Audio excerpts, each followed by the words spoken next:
Fala, senhores, bom dia, boa tarde, boa noite. Não sei qual horário você vai estar assistindo esse vídeo. Prazer, meu nome é Breno e aqui neste canal eu serei seu professor.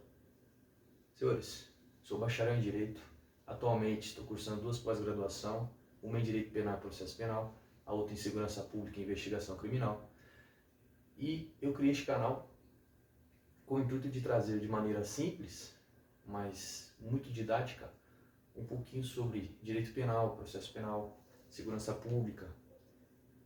Vamos abordar também assuntos como o crime organizado, guerras insurgentes, guerra irregular. Ou seja, será um aglomerado de assunto que envolve direito penal, processo penal, segurança pública, investigação criminal, criminologia, tudo que está relacionado ao direito, ao mundo jurídico. E principalmente para você que é estudante de direito, concurseiro, pesquisador da área. Senhores, após essa breve apresentação, vim trazer para vocês aqui o tema de hoje. E hoje nós vamos falar sobre a teoria do crime. E para a gente dar início ao estudo do direito, especificamente a teoria do crime, nós precisamos saber o que é crime. Hoje, no nosso ordenamento jurídico, a doutrina e a nossa jurisprudência traz a concepção da teoria tripartida ou tripartite do direito.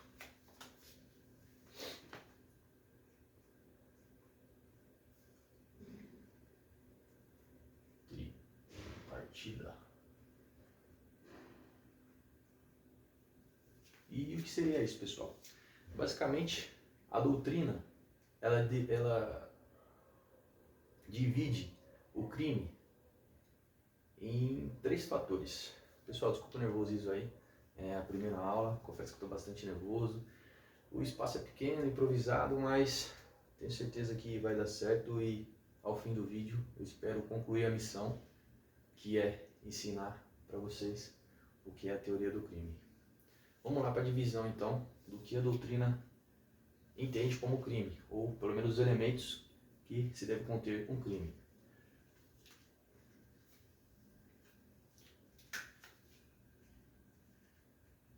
Senhores, o primeiro elemento que se deve conter, vou puxar aqui, é o fato típico.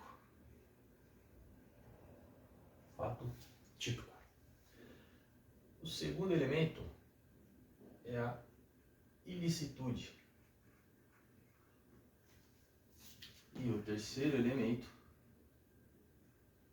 a culpabilidade. Culpabilidade. A letra não é muito boa não, viu, pessoal? Eu peço até desculpa para vocês. E, senhores, vamos lá. Quando a gente fala em teoria do crime, eu quero que você imagine aí na sua cabeça, aí, na sua imaginação, a teoria do crime como um castelinho de cartas. Sabe aquele castelinho de cartas que você fazia quando era criança? Colocava uma cartinha sobre a outra, ia subindo até fazer um castelinho? Então, quero que vocês imaginem o crime como esse castelinho de cartas. Se você tirar uma carta, automaticamente esse castelinho desmorona. O mesmo acontece com o crime. Se não houver um desses 3 fatores, não há que se falar em crime.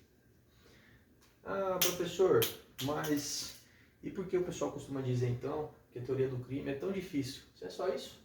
3 elementos, fato típico, ilicitude, culpabilidade. É fácil, decorei. Negativo. E aí que está o X da questão.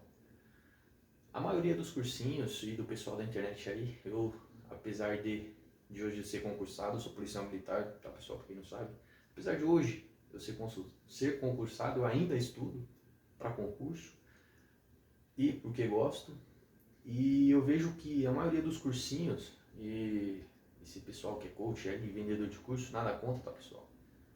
Esse pessoal aí traz de maneira muito genérica o que é a teoria do crime. E na maioria das vezes traz muitos conceitos e doutrinas que nem são utilizados na maioria das vezes aí em provas de concurso, ou até mesmo na faculdade de Direito, até mesmo pelo tempo curto, né, com o qual se estuda essa teoria nas faculdades. Então, pessoal, voltando para cá. Dentro dessa separação, nós temos subdivisões, ou seja, são elementos que são necessários para que haja o fato típico, a ilicitude e a culpabilidade. Senhores, quando a gente analisa esses três conceitos, é de extrema importância que a gente comece seguindo uma ordem, ou seja, o fato típico, depois a ilicitude, depois a culpabilidade. Então, vamos começar pelo fato típico. Quais são os elementos do fato típico?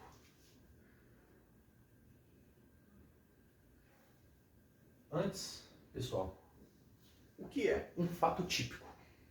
Um fato típico é aquele fato praticado onde a norma penal ela prevê uma tipificação como crime. Ou seja, eu saí para fora de casa e fui até a esquina. É um crime? Não, não é um crime. Essa conduta não está descrita em nenhum código que é crime. Agora, eu saí da minha casa, fui até a esquina e roubei uma pessoa. Tem um fato típico? Tem. Por quê? Está lá, artigo 157 do Código Penal. Subtrair para si ou para alguém, coisa móvel, mediante violência ou grave ameaça. Ou seja, a lei tipifica esse fato como um crime. Por isso o nome fato típico. E para que ocorra o fato típico, o que a gente precisa? Conduta. Ou seja, pessoal, para que haja o fato típico, tem que ter conduta, ou pelo menos a vontade de exercer aquela conduta. E por que, na maioria das vezes, esse tema é tão difícil? Porque a doutrina, as provas, os vestibulares, na maioria das vezes ele não vai trazer o conceito conduta. Ele vai trazer a conduta dentro das suas subdivisões, ou seja, um dolo, uma culpa ou um erro de proibição, tudo isso vai estar aqui dentro da conduta do agente. Então ele não vai trazer aqui a conduta. Na maioria das vezes ele trará dessa maneira. Próximo.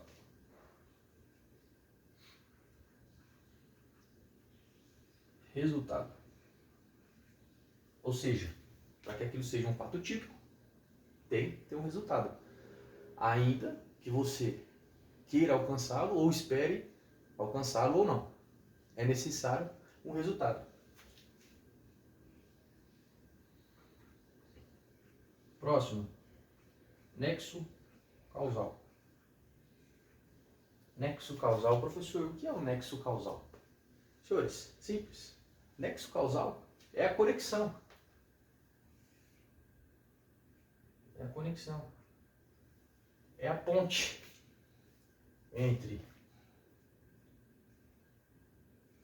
o fato e o crime, ou a tipicidade do crime. Ou seja, eu pratiquei um fato que é considerado um crime.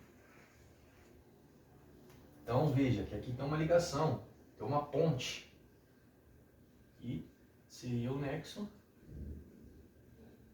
causal. Perfeito?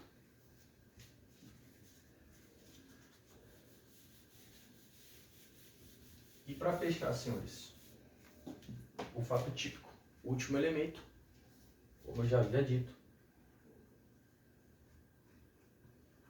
tipicidade.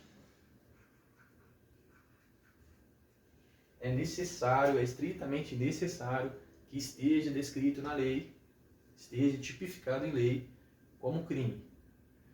Se não houver nenhum, ou melhor, Se não houver um desses 4 elementos, nós não temos fato típico. Não tendo fato típico, não temos o crime.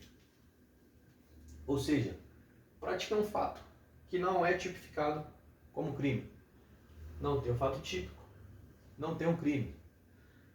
Pratiquei um fato e não há causalidade com aquilo, ou seja, o fato que eu pratiquei não deu causa ao crime. Não tem o fato típico, não tem o crime. O resultado advindo do meu fato típico não é o resultado previsto na tipificação do crime. Não é o fato típico, não é o crime. Minha conduta, a prática da minha conduta, não gerou o fato típico. Não tem fato típico, não tem crime. Senhores, agora, ilicitude. Pessoal, espero que vocês estejam entendendo. E se vocês gostarem dessa videoaula, se vocês gostarem do assunto, eu peço a vocês que permaneçam aqui no canal, curta, comente esse vídeo, compartilhe com seus amigos, para me motivar a trazer cada vez mais esses vídeos gratuitos para vocês, ok? Senhores, falando agora em ilicitude, ou melhor, vamos tratar das excludentes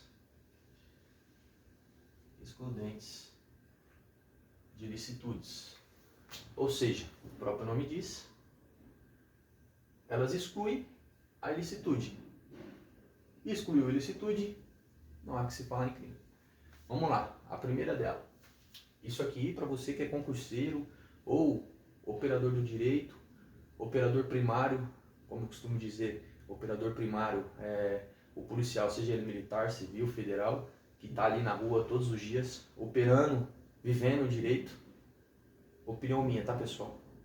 O operador primário do direito, é essencial que você saiba e tenha gravado em mente o que é isso aqui. Vamos lá. Primeira. Estado de necessidade. Estado de necessidade. Professor, já ouvi falar disso. Mas o que seria o estado de necessidade? Vamos lá. Eu, policial militar, armado, estou andando na rua, trombei um pitbull, Rottweiler, sei lá, se você quiser que seja aí, um pincher. Trombei lá o pincher, tô brincando, né, pessoal? Trombei lá o cachorro, é um cachorro bravo, ele tá solto e esse cachorro vem pra cima de mim. Eu não tenho maneira alguma como me defender desse pitbull, a não ser que eu saque minha arma, efetuo o disparo e mate esse cachorro. Senhores, mais uma vez, voltando aqui. Matei um animal. É um fato típico. Minha conduta, o resultado gerado, tem o nexo causal, tem a tipicidade, está na lei como crime. Cometi um crime? Negativo, senhores. Por quê? Eu agi no estado de necessidade. Aquele cachorro vindo na minha direção ou aquele cachorro me atacando me gerou um estado de necessidade, onde eu precisava necessariamente agir daquela maneira para me resguardar a minha vida. Compreendendo, senhores? Segundo elemento. Legítima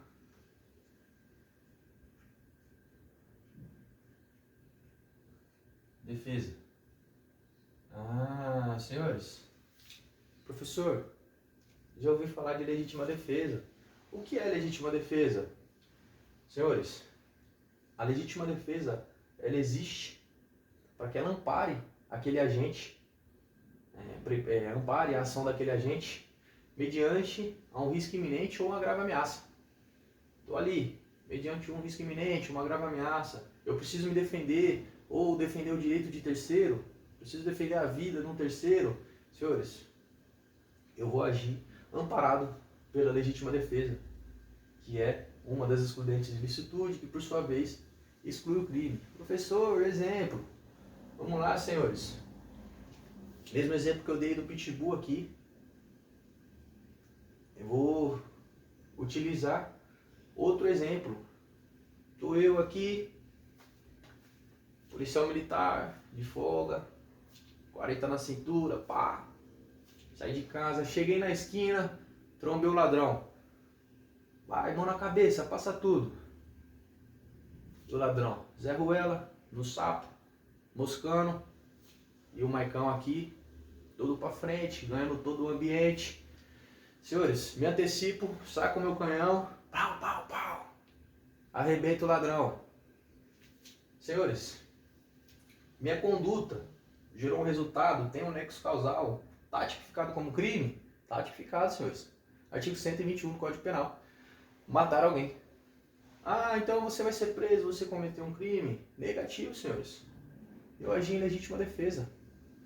Eu agi em legítima defesa mediante um perigo iminente ali, uma grave ameaça, que é alguém tentando me roubar ou atentar contra a minha vida aí, cometendo um latrocínio. Senhores, importante aqui, legítima defesa, senhores.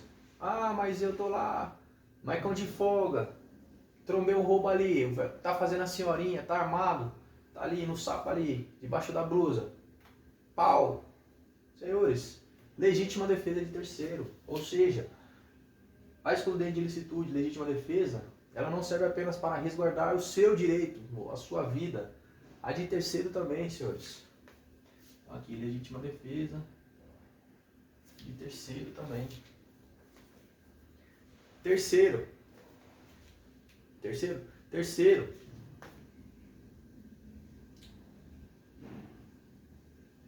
Estrito cumprimento do dever legal. Estrito cumprimento do dever legal. Senhores, vamos lá. Mesmo exemplo que eu acabei de utilizar. Tu eu lá, com meu parceiro de viatura, Maicão, pá, patruzão, braço para fora da viatura, boina tampando o olho. Senhores, trombei o ladrão fazendo a veinha. Dobrei a esquina, trombei o ladrão. Canhão ali na cara da veinha, tá fazendo a veinha. Alguém tem alguma dúvida? Couro, é lápis. Senhores, estrito cumprimento do dever legal. A atribuição da minha função, ela me dá o dever, a obrigação legal de agir. Eu sou obrigado a agir, senhores. Não estou dizendo que eu sou obrigado a matar, tá, pessoal? Com certeza, 99% dos policiais vão sim fazer o mesmo que eu acabei de dizer aqui. Mas, senhores, o que eu estou querendo que vocês entendam. Estrito cumprimento do dever legal. Eu tenho dever legal. Dever legal. De proteger aquela vítima, de proteger o bem dela, de proteger a vida dela. Estrito cumprimento do dever legal. Senhores, importantíssimo.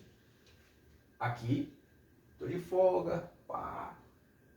Tô ali, paisano, civil, trombei. Aqui, senhores, veja bem.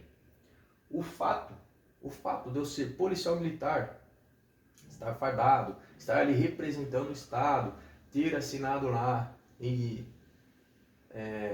ser nomeado em diário oficial, ter assinado lá, ó, eu, soldado Breno, policial militar, a defesa da própria vida, senhores, me dá o dever legal, a obrigação, eu tenho estritamente que cumprir com o meu dever, senhores. Deu para entender? E o último, e não menos importante, exercício regular do direito. Ah, exercício regular do direito, professor. Que é isso? Senhores, simples. A doutrina, ela gosta muito de trazer como exemplo o UFC. Vamos lá. Poitin. Senhores, agredir alguém é crime? É crime. Tá lá, é um fato típico. gera um resultado, tem um nexo causal e a tipicidade está lá, está tipificado como um crime. Eu agredir alguém, o crime de agressão, tá lá. Ah, mas então por que os caras que lutam UFC, MMA, sei lá que porra que você luta aí, por que esses caras não são presos? Ah, nocauteei o cara lá, pá. Por quê? Senhores, exercício regular do direito. Ele tem o direito de lutar, de praticar o esporte, a arte marcial dele ali. Senhores, a partir do momento que ele assina ali o contrato lá com o Daniel Maia, pá, o UFC, ele está exercendo regularmente um direito dele. Ou seja, ele vai praticar as artes marciais ali, vai subir no ringue, vai dar porrada no cara, vai arrebentar o cara e não vai responder, senhores, por exemplo, por um crime de lesão corporal. Por quê? Ele está exercendo um direito que é dele. É como se ele abrisse mão daquele direito ali de proteção, da integridade física dele, para não estar lá, senhores. Simples, fácil. Na minha visão, esse aqui é o mais fácil. Diferente do caso, nessa mesma luta, perdi a luta, fui derrotado, pego uma faca, uma arma, um pedaço de pau, o que quer que seja, e vou lá e mato o cara, senhores. Esquece exercício regular de direito. Aí não há que se falar em exercício regular de direito. Aí ele está praticando um crime. Mais uma vez, crime de homicídio, matar alguém. Espero que vocês tenham entendido. Espero que eu tenha me feito entendido, né? Me fazido entendido, sei lá. Já deu para perceber que eu não sou professor de português, né? Espero que vocês tenham entendido o que é o exercício regular do direito. Se restou dúvida aí, pessoal, chama lá no Instagram lá, comenta aí, põe nos comentários e eu tento explicar de uma maneira melhor, de uma maneira mais fácil. Fechou? Senhores, vamos lá agora para o último elemento, culpabilidade. E o primeiro elemento da culpabilidade, que é a imputabilidade. Ah, professor, imputabilidade, o que é isso? Senhores, a pessoa, eu posso imputar a ela esse crime, senhores? Será que ela tinha discernimento, total discernimento, consciência, ou tinha condições de saber que aquilo era um crime, de que ela estaria praticando, né, um crime? Vamos lá, senhores. Eu vou dar um exemplo aqui bem chulo, tá? Uma criança aí de 4, 5 anos, tá brincando com fósforo aí. Quem nunca gostou de ficar riscando fósforo aí, gastando fósforo todo da mãe aí? Senhores, a criança tá lá, sem querer, ela risca o fósforo ali, põe fogo numa moto, põe fogo numa casa. Senhores, tem como eu imputar um crime a essa criança? Será que ela sabia? Ela é capaz de saber que aquilo é um crime? Eu posso imputar aquele crime para ela?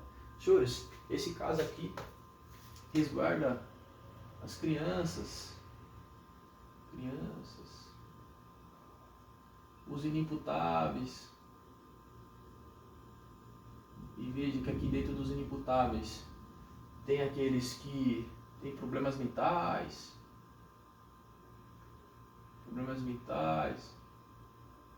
entre outros. Senhores, compreenderam? Segundo, potencial consciência da ilicitude. Mais uma vez, senhores, bato na tecla. Será que aquela pessoa, quando nós falamos em culpabilidade, quando falamos em culpa, ela tinha potencial consciência da ilicitude daquele fato, senhores? Vamos lá. Um exemplo aqui de uma pessoa que tem problemas mentais, né? Deficiência mental aí, não tem a sua capacidade plena. Senhores, será que ela vai ter potencial consciência de que aquele fato típico, aquela conduta que ela está praticando é ilícita?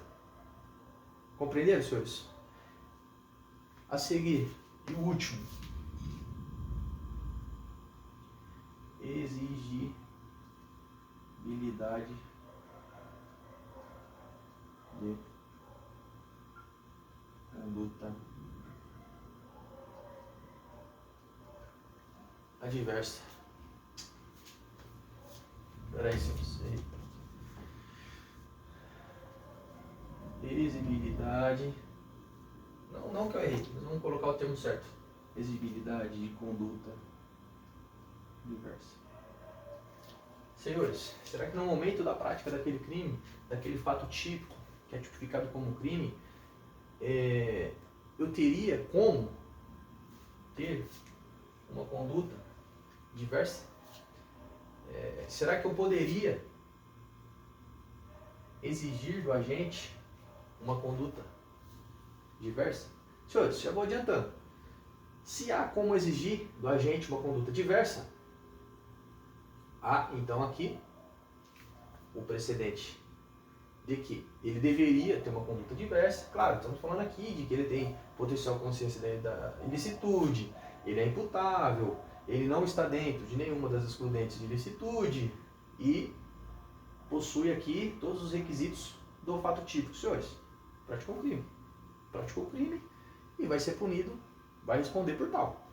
Agora, quando eu falo aqui no agente que no momento da prática do crime não havia outra conduta com a qual ele pudesse contar, não há que se falar em culpabilidade, pessoal. E, não se falando em culpabilidade, não há que se falar em crime. Vamos lá, professor, me dá um exemplo de exigibilidade de conduta adversa. Senhores, vamos lá. Um pai que tem seu filho sequestrado, está ali na chamada telefônica com o ladrão, está ali com seu filho, pai, socorro. E o cara vai lá, pede uma vantagem em dinheiro, ou pede algo que faça com que aquele pai pratique um fato típico que seja considerado um crime. Vamos lá, senhores. Um exemplo bem drúxulo aqui. Ele exige que o pai arrume certa quantia de dinheiro, ou um carro, ou um patrimônio, um bem, algo do tipo, e para isso o pai ele precisa cometer um crime, ou seja, dar um golpe no banco, crime aí de estelionatário, né? Algo que seja, que se equipare ao estelionato ali para salvar a vida do seu filho. Senhores, vamos lá. Tem como eu exigir uma conduta diversa desse pai que está desesperado, que quer salvar seu filho? Senhores, não tem como. Acredito que você que esteja assistindo aí, seja pai, você não ia agir de maneira diversa disso.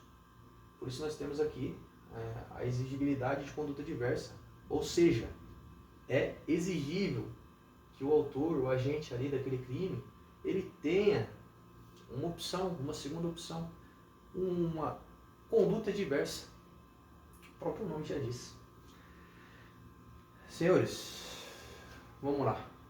Para fechar, então nós vimos aqui a teoria do crime, o qual a doutrina adota a teoria tripartida do crime. Tripartida por quê? Ela divide o crime em 3 elementos: fato típico, ilicitude, culpabilidade. Dentro do fato típico, nós vimos aqui os requisitos obrigatório, conduta, resultado, nexo causal, a tipicidade. Vemos aqui a ilicitude, senhores, e é bom relembrar e refletir que caso a ação ela não se encaixe em nenhuma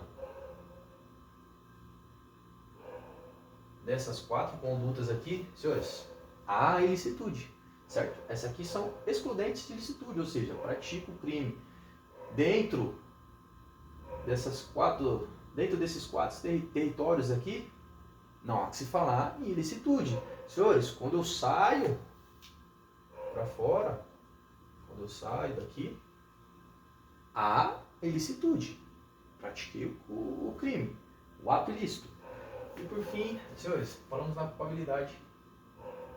Aqui, quando nós falamos em culpabilidade aqui, na imputabilidade, na potencial consciência da licitude, ou exigibilidade de conduta diversa, senhores, há diversos outros fatores que serão levados em conta aqui, terão os inimputáveis, os interditados, terá o caso do indivíduo que é ébrio natural. Senhores, tudo isso serão abordados em próximos vídeos. Isso aqui é uma aula estrutural, eu quis estruturar para vocês aqui, trazer uma breve estrutura simples do que é o crime e a teoria tripartida do direito. Senhores, espero que os senhores tenham gostado aí da aula. Eu espero de coração que eu tenha conseguido passar para vocês um pouco de conhecimento, que eu tenha feito com que vocês entendam o que foi apresentado aqui. Senhores, mais uma vez retomando, como eu disse, a intenção aqui não é formar ninguém, senhores. Não é mudar a opinião de ninguém, não é me mostrar querer ser mais que alguém. Senhores, eu estou aqui simplesmente para trazer para vocês aqui um conteúdo gratuito, de qualidade, falando sobre direito penal, processo penal e tudo aquilo que eu já abordei aqui para os senhores. Mais uma vez, espero que tenham gostado. E se você gostou, curte, comenta, compartilha aí com seus amigos. E não esquece de seguir a gente lá no Instagram. Vou colocar o Instagram aqui,